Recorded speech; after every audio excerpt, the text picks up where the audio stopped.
बिस्मिल्लाहिर्रहमानिर्रहीम। अस्सलाम वालेकुम स्टूडेंट्स। फर्स्ट ईयर आपके बायोलॉजी के चैप्टर नंबर 11 का लेक्चर नंबर 8 है और टॉपिक है आपका द लाइट। क्या टॉपिक है आपका? लाइट, जो कि क्या है? The driving energy. Light topic क्या है? लाइट है। और वो लाइट क्या है? ड्राइविंग एनर्जी है, चलाने वाली एनर्जी है। किसको चलाने वाली? फोटोसिंथेसिस को। ठीक है।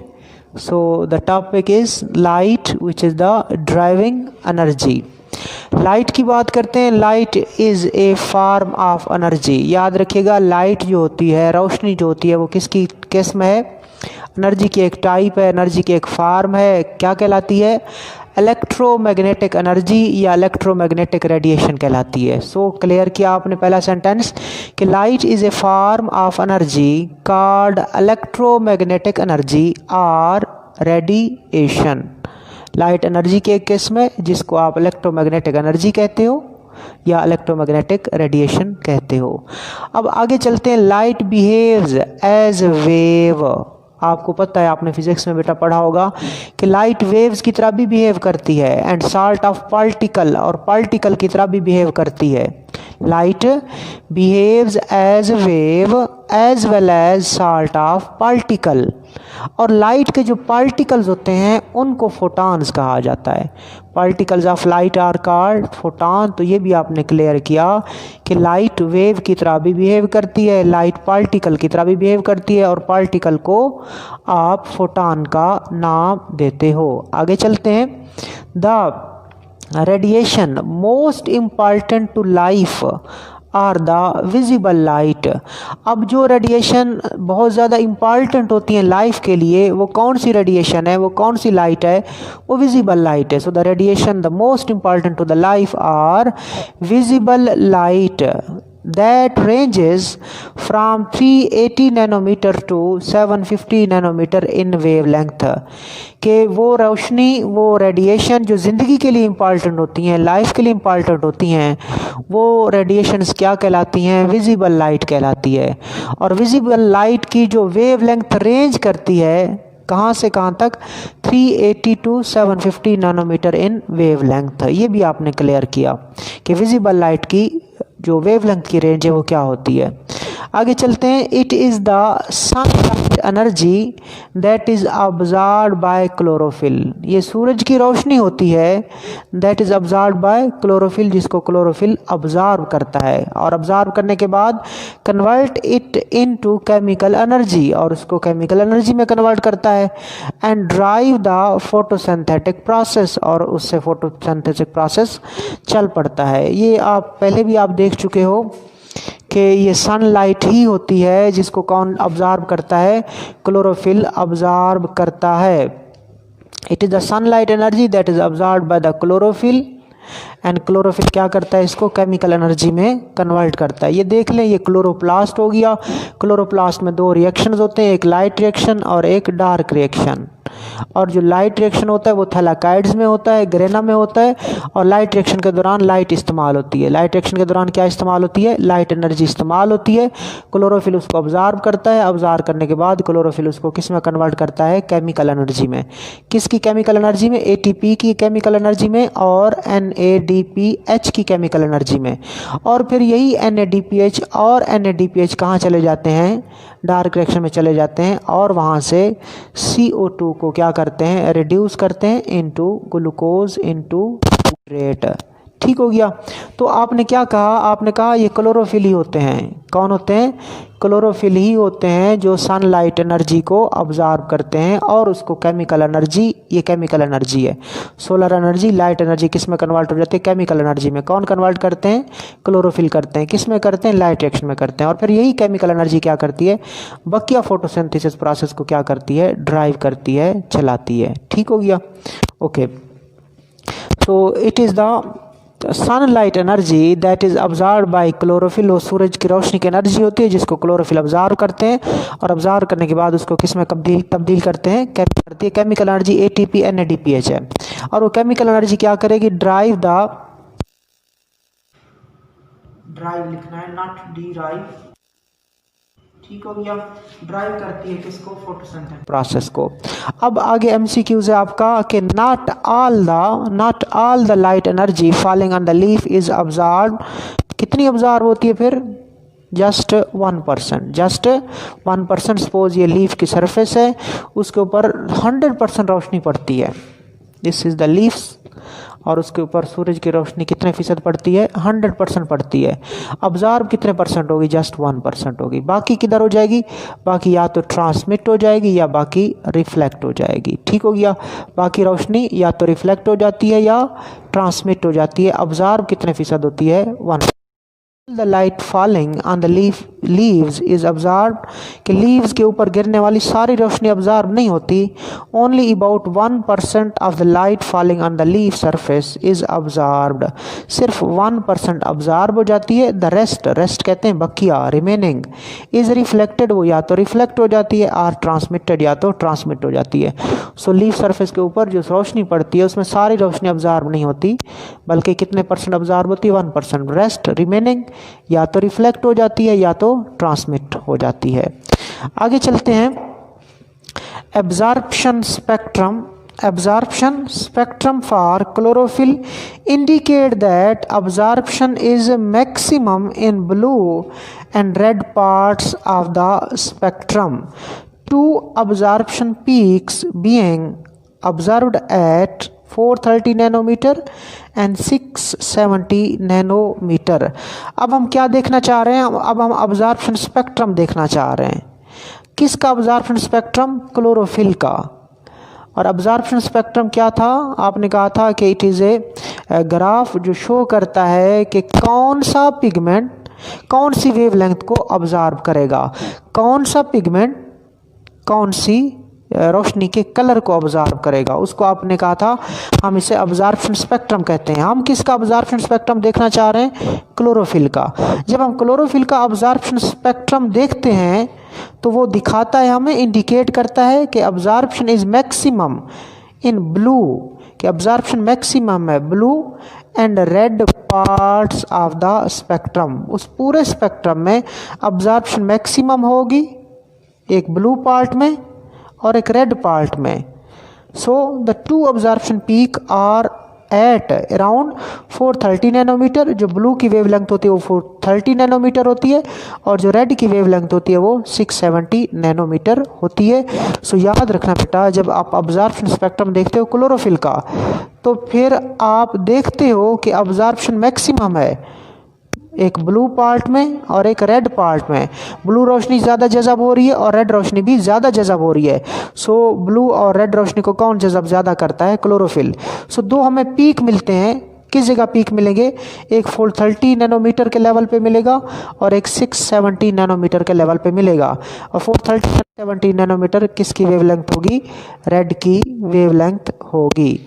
आगे चलते हैं, द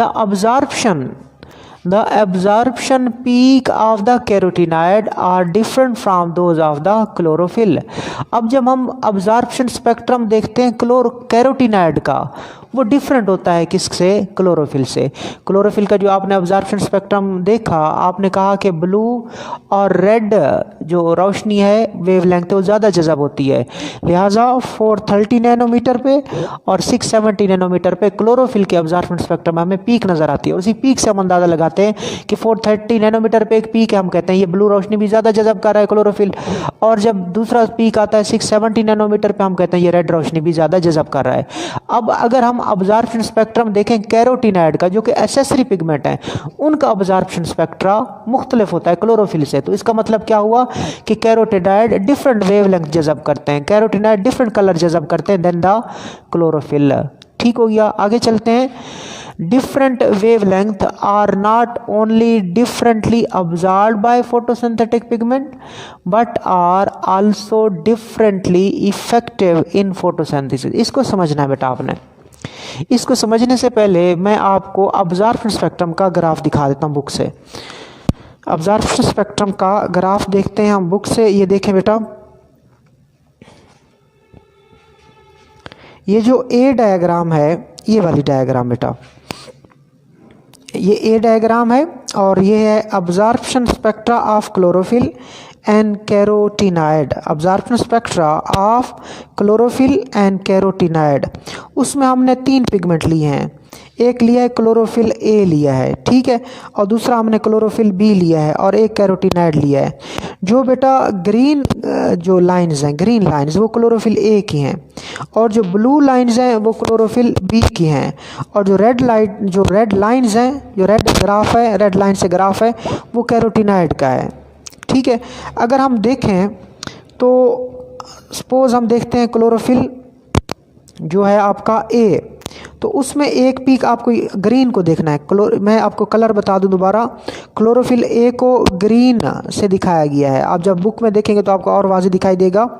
तो green the chlorophyll A, then the blue line they are for chlorophyll B, and then the red lines they are for carotenoid. तो सबसे पहले हम क्लोरोफिल ए को देखते हैं, क्योंकि मेन क्लोरोफिल में क्लोरोफिल ए मेन होता है। क्लोरोफिल ए में आपको 2 पीक नज़र आ रही हैं। कितनी पीक्स नज़र आ रही हैं? क्लोरोफिल में आपको 2 पीक नज़र आ रहे हैं। क्लोरोफिल ए में एक पीक ये है, जब इसको नीचे देखते हो तो तकरीबन 430 नैनोमीटर है, 430 नैनोमीटर पे पीक आ रही है। और 430 नैनोमीटर किसकी वेवलेंथ होती है? ब्लू कलर की वेवलेंथ होती है। दूसरी जब पीक की बात करते हैं वो तकरीबन 670 नैनोमीटर पे आ रही है, ये 650 है इधर, और थोड़ा आगे जाएंगे तो 670। सो 2 पीक हमें नज़र आती हैं जब हम अब्जॉर्प्शन स्पेक्ट्रा देखते हैं किसका? क्लोरोफिल्स का। और एक 430 नैनोमीटर पे होता है, दूसरा 670 पे होता है। तो हम साबित करते हैं कि मतलब हम यहाँ से ये सीख लेते हैं कि अंडरस्टैंड ब्लू लाइट का और एक रेड लाइट का। तो इसका मतलब क्या हुआ? जो क्लोरोफिल है, कौन? ए स्पेशली, वो एक ब्लू लाइट को ज़्यादा जज़ब करता है, दूसरा रेड रोशनी को जज़ब करता है। और जो क्लोरोफिल बी है वो भी तकरीबन साथ साथ मौजूद है, वो भी क्लोरोफिल ए के साथ साथ मौजूद है, लेकिन थोड़ा सा डिफरेंट वेवलेंथ को जज़ब करता है। लेकिन आप कैरोटीनाइड को देखते हो, कैरोटीनाइड बस इधर ही जाके ख़त्म हो जाता है। सो कैरोटीनाइड का जब अब्जॉर्प्शन स्पेक्ट्रा देखते हो तो वो क्लोरोफिल ए से, मेन पिगमेंट आपका क्लोरोफिल ए है, तो जब क्लोरोफिल का जिक्र हो तो और जनरल क्लोरोफिल का जिक्र, तो आपने उससे क्लोरोफिल क्या मुराद लेना होता है बेटा? ए मुराद लेना होता है। अब जब कैरोटीनाइड को देखते हो तो कैरोटीनाइड का अब्जॉर्प्शन स्पेक्ट्रम बिल्कुल डिफरेंट है किससे? क्लोरोफिल ए से स्पेशली, ठीक हो गया। तो इससे साबित क्या हुआ कि देखें 3 पिगमेंट हैं, chlorophyll A, chlorophyll B, carotenoid, और हर पिगमेंट जो मुख्तलिफ वेवलेंथ को, मुख्तलिफ कलर को ऑब्जर्व कर रहा है। और क्लोरोफिल का जो मतलब अब्जॉर्प्शन स्पेक्ट्रा है वो कैरोटीनाइड से बिल्कुल मुख्तलिफ है। It mean they are observing the light of different wavelength, they are observing the light of different colour. आगे देखते हैं,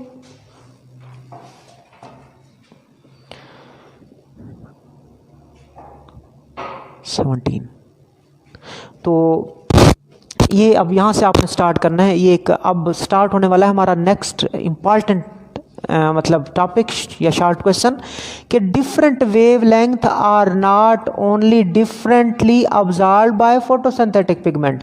ये बात हम पहले पढ़ चुके हैं कि जो फोटोसिंथेसिस के मुख्तलिफ पिगमेंट होते हैं वो मुख्तलिफ वेवलेंथ को जज़ब करते हैं। अब आपको ये कहा जाएगा कि वो जो मुख्तलिफ वेवलेंथ होती हैं, वो जो मुख्तलिफ रोशनी होती है, वो मुख्तलिफ जो कलर होते हैं, वो फोटोसिंथेसिस के लिए मुख्तलिफ तरीके से इफ़ेक्टिव होते हैं।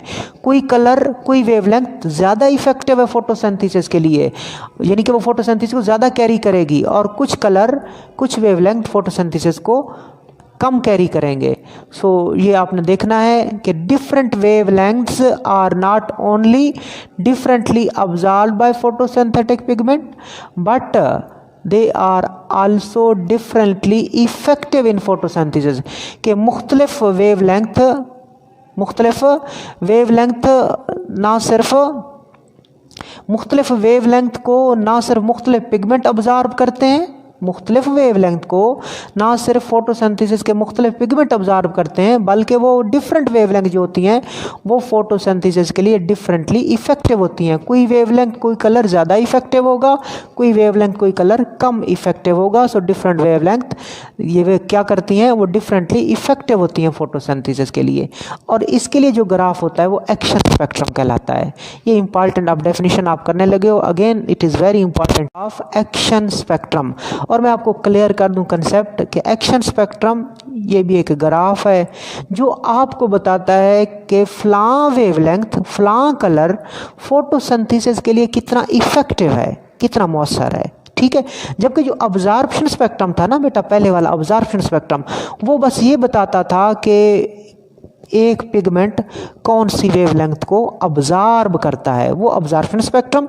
जबकि ये एक्शन स्पेक्ट्रम, ये एक्शन स्पेक्ट्रम ये बताएगा कि कौन सी वेवलेंथ, कौन सा कलर फोटोसिंथेसिस के लिए कितना मुअस्सर है, कितना इफेक्टिव है, इसको आप एक्शन स्पेक्ट्रम कहते हो। देखें, graph showing relative effectiveness of the different wavelength, कि वो ग्राफ जो रिलेटिव इफेक्टिवनेस बताए किसकी, डिफरेंट वेवलेंथ की, और डिफरेंट वेवलेंथ डिफरेंट कलर्स होते हैं ऑफ लाइट। कहाँ पे, इन ड्राइविंग फोटोसिंथेसिस ऑफ फोटोसिंथेसिस।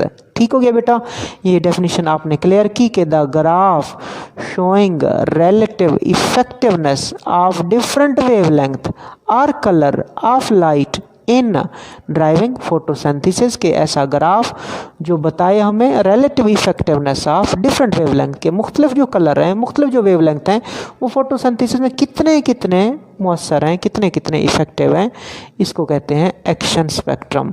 आगे एमसीक्यूज है कि action spectrum was obtained by German biologist. पहला जो एक्शन स्पेक्ट्रम था वो एक जर्मन बायोलॉजिस्ट ने, मैन TW एंगलमैन उसका नाम था, कब, 1883 में। उस एमसीक्यूज बनेगा, the first action spectrum was obtained by German biologist the TW Engelmann in 1883। He worked on spirogyra. अब TW एंगलमैन ने किसके ऊपर काम किया था, स्पायरोगैरा के ऊपर या स्पायरोगैरा के ऊपर काम किया था। वो कौन है, एक आपने कवर किया, पहला एक्शन स्पेक्ट्रम जर्मनी के बायोलॉजिस्ट TW एंगलमैन ने बनाया। कब बनाया, 1883 में।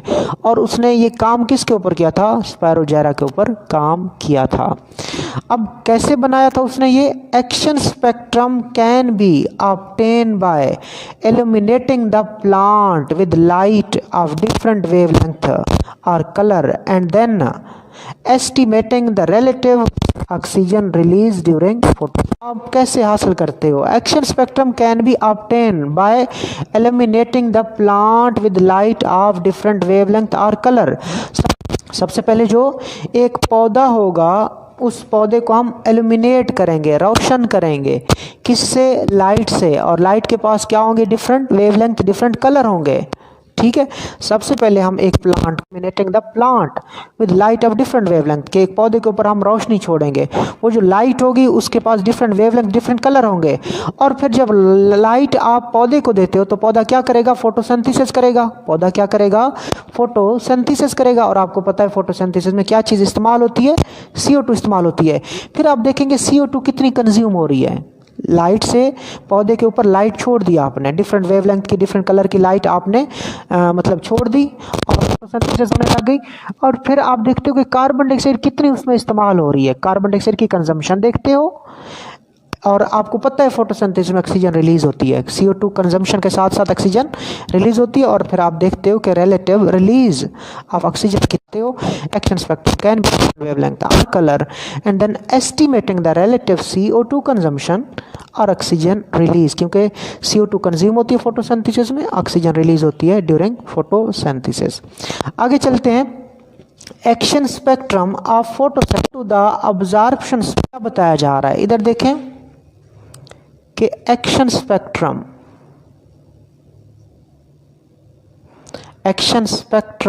Of photosynthesis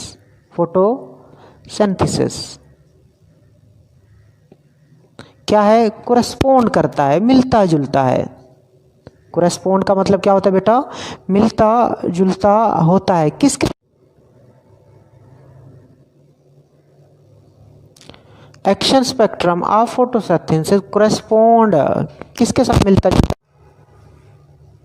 spectrum of chlorophyll. इसको समझिएगा आप, ठीक हो गया कि फोटोसिंथेसिस का एक्शन स्पेक्ट्रम कोरेस्पोंड करता है, मिलता जुलता है ऑफ क्लोरोफिल के साथ। क्यों, देखें इधर, the same two peaks and the valley are obtained for the absorption of light as well as for the CO2 consumption. This also shows that the chlorophyll is photosynthetic pigment. के जो action spectrum है overall photosynthesis का वो correspond कर रहा है, मिल रहा है with the absorption spectrum of chlorophyll के साथ। जो क्लोरोफिल का अब्जॉर्प्शन स्पेक्ट्रम था, स्पेशली क्लोरोफिल ए का जो अब्जॉर्प्शन स्पेक्ट्रम जो मैंने थोड़ी देर पहले आपको दिखाया, उसका जो अब्जॉर्प्शन स्पेक्ट्रा है वो फोटोसिंथेसिस के एक्शन स्पेक्ट्रा से मिलता है तकरीबन। द सेम टू पीक, वहाँ पे भी अब्जॉर्प्शन स्पेक्ट्रम में पीक आती है, एक्शन में भी पीक आती है, और अब्जॉर्प्शन में भी वैली आती है और उधर भी क्या आती है, वैली आती है। तो उधर भी पीक्स आते हैं, उधर भी क्या आती हैं, वैलीज आती हैं। तो फिर क्या होता है, are obtain for the absorption of light as well as for the CO2 consumption, कि जब लाइट अब्जॉर्ब होती है, क्लोरोफिल उसको अब्जॉर्ब करता है, तो वही दो पीक, दो वैलीज आती हैं। और जब CO2 कंज्यूम होती है, यानी कि एक्शन स्पेक्ट्रा, वहाँ पे भी वही दो पीक और दो वैलीज हासिल होती हैं। तो जब ये दोनों चीज़ें मिल रही हैं तो इससे ये पता चलता है कि क्लोरोफिल फोटोसिंथेसिस का मेन पिगमेंट है। फोटोसिंथेसिस का मेन पिगमेंट है। ये मैं आपको किताब से एक दोबारा दिखा देता हूँ बेटा, ये देखें।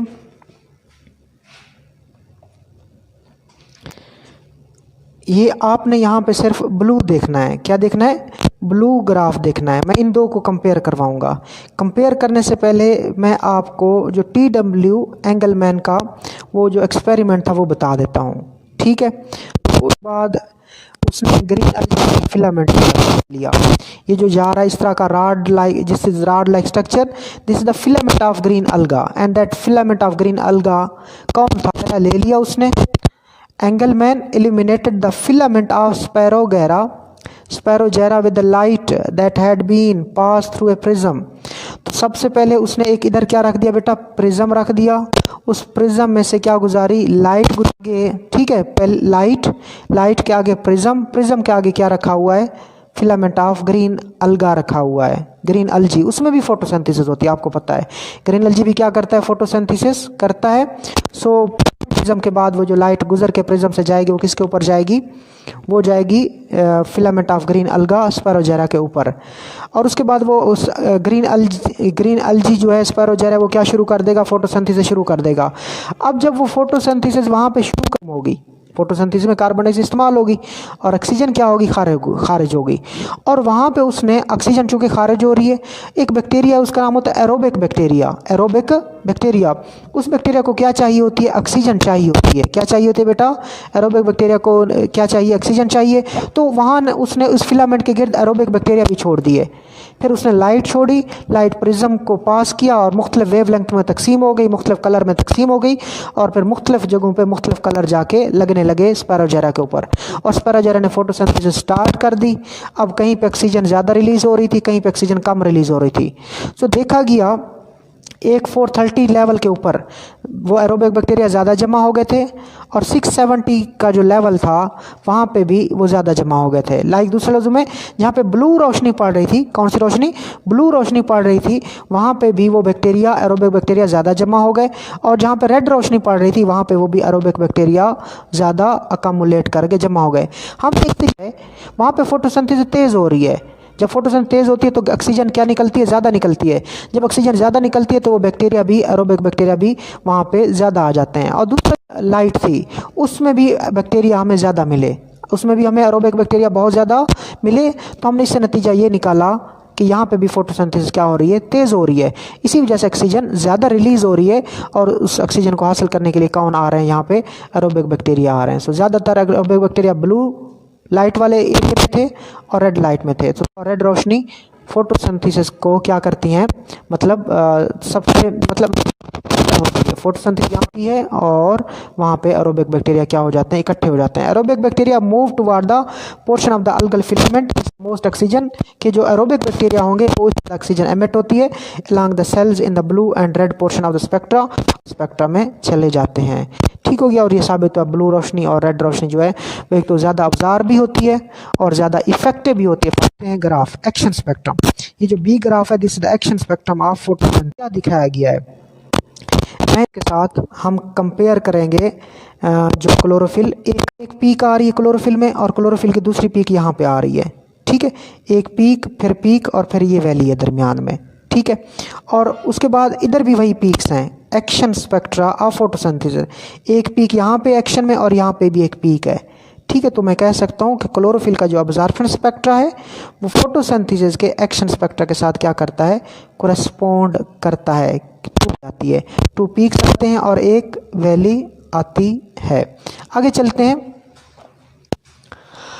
However, the action spectra of photosynthesis does not parallel the absorption spectra of chlorophyll exactly। अब ये एक बात और कर रहा है, वहाँ पे आपने कहा था absorption spectrum of chlorophyll और एक्शन स्पेक्ट्रम ऑफ फोटोसिंथेसिस आपने कहा था कोरेस्पोंड करते हैं, मिलते जुलते हैं, लेकिन यहाँ पे however the action spectrum of photosynthesis does not parallel absorption spectrum of chlorophyll exactly, के फोटोसिंथेसिस का एक्शन स्पेक्ट्रम और क्लोरोफिल का अब्जॉर्प्शन स्पेक्ट्रम वो बिल्कुल पैरेलल नहीं है, बिल्कुल एग्जैक्टली एक जैसे नहीं है। क्यों?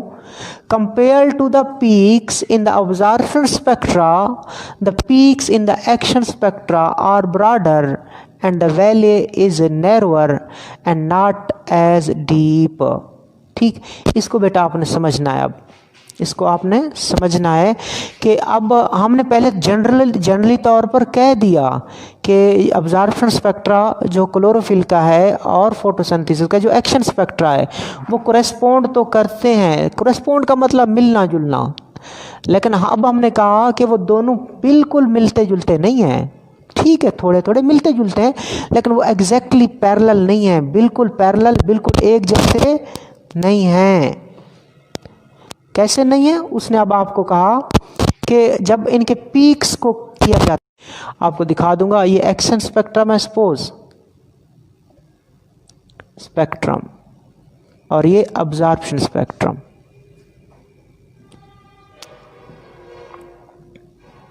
अब्जॉर्प्शन स्पेक्ट्रम हम किसका देख रहे हैं? क्लोरोफिल का, और उसको हम कंपेयर कर रहे हैं किसके साथ? एक्शन स्पेक्ट्रम ऑफ फोटोसिंथेसिस के साथ। अब क्या कंपेयर क्या करना है बेटा? आपने ये कंपेयर करना है, यहाँ के जो पीक होते हैं वो ब्रॉडर होते हैं, पीक, ये पीक ब्रॉडर है, ठीक है।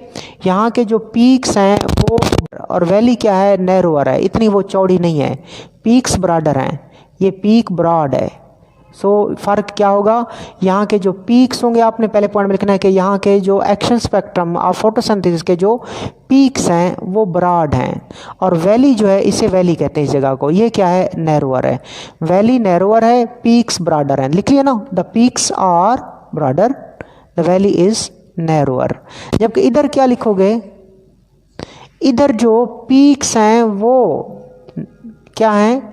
यहाँ के पीक ब्रॉडर नहीं हैं, और यहाँ की जो वैली है वो क्या है?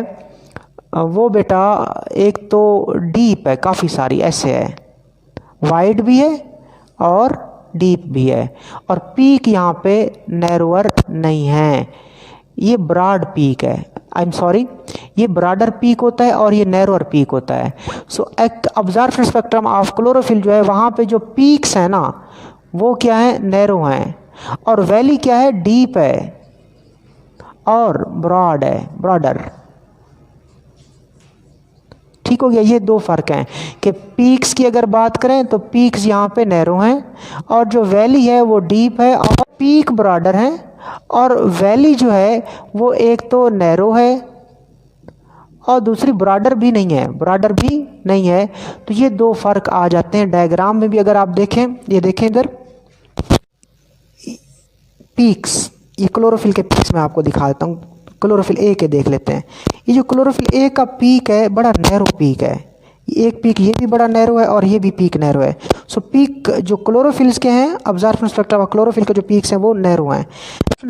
Action spectra of photosynthesis, photosynthesis के जो एक्शन स्पेक्ट्रा के पीक देखे जाते हैं तो वो क्या होते हैं? ब्रॉड होते हैं थोड़े से।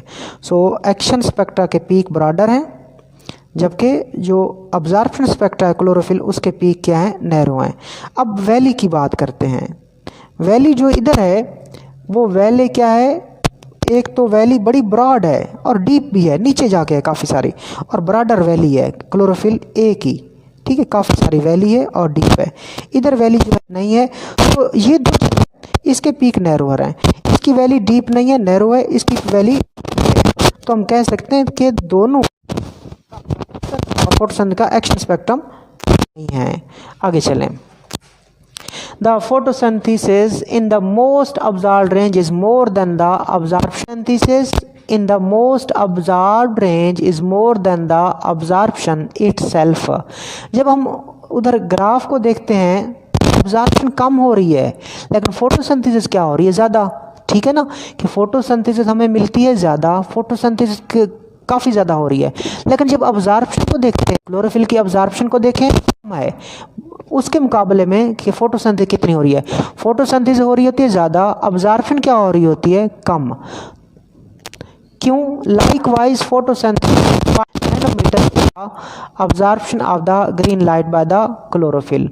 तो likewise photosynthesis is in 500 to 600 nanometer including the green light is more than the absorption of green light by the chlorophyll. के फोटोसिंथेसिस जो है वो 500-600 नैनोमीटर में भी हो रही है, लेकिन जो क्लोरोफिल हमें दिखा रहा होता है, क्लोरोफिल वहाँ पे उस ग्रीन लाइट को अब्जॉर्ब नहीं कर रहा होता। तो ये फ़र्क क्यों आ रहा है कि हमें जो अब्जॉर्प्शन मिल रही है कि वो कम मिल रही है क्लोरोफिल की, और फोटोसिंथेसिस उससे ज़्यादा मिल रही है। यहाँ से पता चलता है कि क्लोरोफिल के साथ दूसरे पिगमेंट भी पाए जाते हैं जो दूसरी रोशनी को भी जज़ब कर रहे होते हैं, और वो दूसरी रोशनी भी ओवरऑल किस में शामिल हो जाती है, फोटोसिंथेसिस में शामिल हो जाती है, और वो फोटोसिंथेसिस को क्या कर देती है, ज़्यादा कर देती है। So this difference occurs because the accessory pigment. ये जो सारा, ये जो आपने पढ़ा 2-3 लाइनें, ये फ़र्क क्यों आया है बेटा, एक्सेसरी पिगमेंट है बी और S, carotenoid, the carotenoid which observe light in this zone, ये जो ग्रीन लाइट वगैरह है, या वो लाइट जो ए या बी से जज़ब नहीं हो पाती उसको ये जज़ब कर लेते हैं।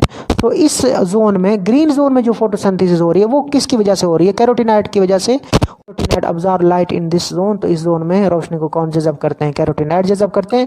And pass on some of the observe light to the chlorophyll, और ऑब्जर्व करने के बाद उस रोशनी को किसको दे देते हैं, क्लोरोफिल को दे देते हैं, which then convert light energy to chemical energy. और क्लोरोफिल क्या करता है, लाइट एनर्जी को केमिकल एनर्जी में कन्वर्ट करता है। When equal intensities of the light are given, there is more photosynthesis in the red than in the blue part of the spectrum। आगे एक बात तो आपने देखी, सबसे ज़्यादा फोटोसिंथेसिस 2 जोन में होती है, एक रेड और एक ब्लू। सबसे जनरल तौर पर सबसे ज़्यादा फोटोसिंथेसिस 2 जगहों पे होती है, रेड और ब्लू। अब फिर अगर आपसे पूछा जाए रेड और ब्लू में से किस में ज़्यादा होती है, तो आप कहेंगे रेड जोन में। ठीक है, रेड वेवलेंथ जो होती है 670 वाली, वहाँ पे फोटोसिंथेसिस सबसे ज़्यादा होती है। जनरली तौर पर बाकी पिगमेंट के मुकाबले में, जनरली तौर पर बाकी वेवलेंथ के मुकाबले में सबसे ज़्यादा फोटोसिंथेसिस रेड और ब्लू में होती है। और रेड और ब्लू का फिर कंपेयर करें तो रेड जोन में फोटोसिंथेसिस सबसे ज़्यादा होती है। ये इंपॉर्टेंट टॉपिक था, थोड़ा सा कंसेप्चुअल था बेटा, इसको आपने अच्छे तरीके से समझना है। अल्लाह हाफिज़।